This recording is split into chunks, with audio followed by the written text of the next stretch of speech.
बच्चे थे, मतलब बड़े थे छोटे थे जो भी थे, तो सब बोलते थे। तो ऐसे ही 1-2 दिन करके मैं गई कॉलेज, मतलब पढ़ाई करने।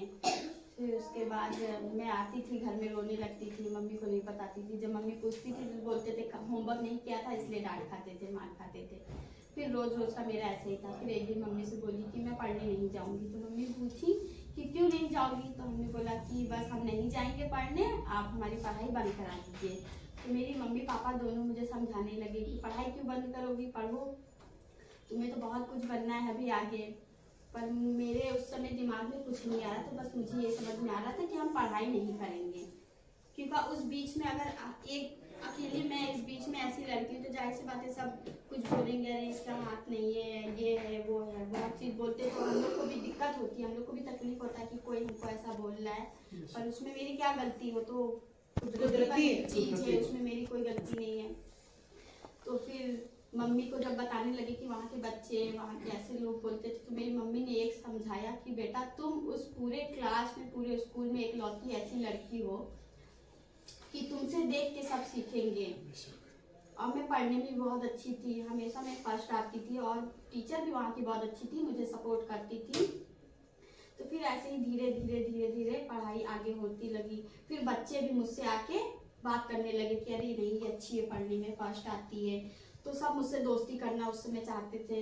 तो मैं एक बार बोली कि तुम लोग तो मुझे ऐसा बोलती थी और आज मुझसे दोस्ती करने लगी। तो बोली कि नहीं आप पढ़ने में अच्छी हैं, हमने भी अपने घर पे बताया तो मेरे पेरेंट्स ने भी मुझे डांटा कि नहीं ऐसे नहीं बोलते, वो तो भगवान ने बनाया है।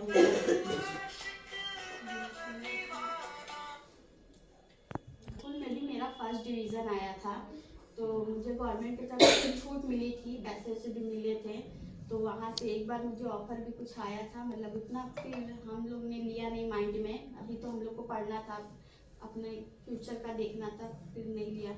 एक बार रेलवे की भी मैम वैकेंसी आई थी मुझे जॉब की, तो मैंने उसको छोड़ दिया पढ़ाई के चक्कर में। सिर्फ उस समय मेरा पेपर था, वो बोली थी।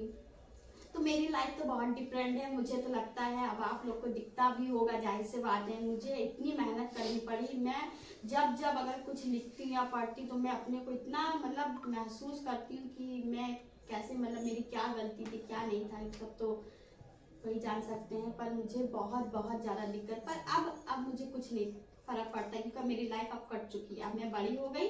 तो अब कोई कुछ भी बोले मुझे कोई फर्क नहीं पड़ता, मेरे सामने जो है मैं वैसे ही रहूंगी, किसी के कहने से हम अपना चेंज नहीं कर सकते। Very good. क्या किया दी थी एक, पर कोचिंग नहीं करी। फिर उसके बाद मैंने इंटर किया, इंटर के बाद ग्रेजुएशन करा, बीकॉम कंप्लीट हो गया। अब मैं दोबारा ग्रेजुएशन कर रही हूँ क्योंकि मैं सीए की तैयारी कर रही हूँ, इसलिए मुझे नॉलेज ज़्यादा चाहिए। आयशा परवीन नाम से वेडिंग शॉर्ट वीडियो हम डालते हैं उस पर, और मेरा इंस्टाग्राम का भी खुद का पेज है, उस पर मैं राइटर हूँ, मतलब मैं खुद की शायरी लिखती हूँ और मेरी शायरी चलती है, मतलब बहुत अच्छा व्यूज आता है उस पर, कमेंट्स भी अच्छे आते हैं, सब कुछ मेरा खुद का, मतलब 2-3 मैम 2500 के ऊपर है। तो किसी की बहुत बड़ी बात है। स्वेटर भी बीन लेती हूँ, सॉक्स भी बीन लेती हूँ, मतलब मुझे सारा काम आता है। बहुत अच्छी बात, बहुत बड़ी बात।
पर बहुत अब ये मन लगा के करेगी काम।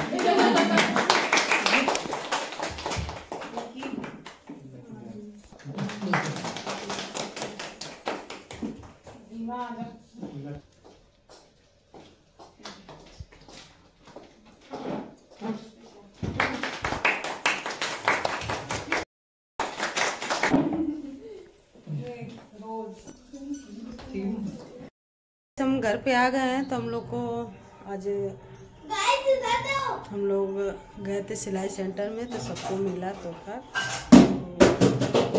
अभी अभी फ़िलहाल में आए हैं तो घर पहुंच गए हम लोग। तो वीडियो कल ब्लॉग डालेंगे तो प्लीज़ आप लोग पूरा वीडियो देखिएगा। वीडियो अच्छी लगे तो लाइक शेयर। और एक लड़की है जो हाथ नहीं था उसका तब भी अपने करियर में आगे बढ़ी और उसको आप लोग सपोर्ट करिए, ये देखो, करिए और फायदा।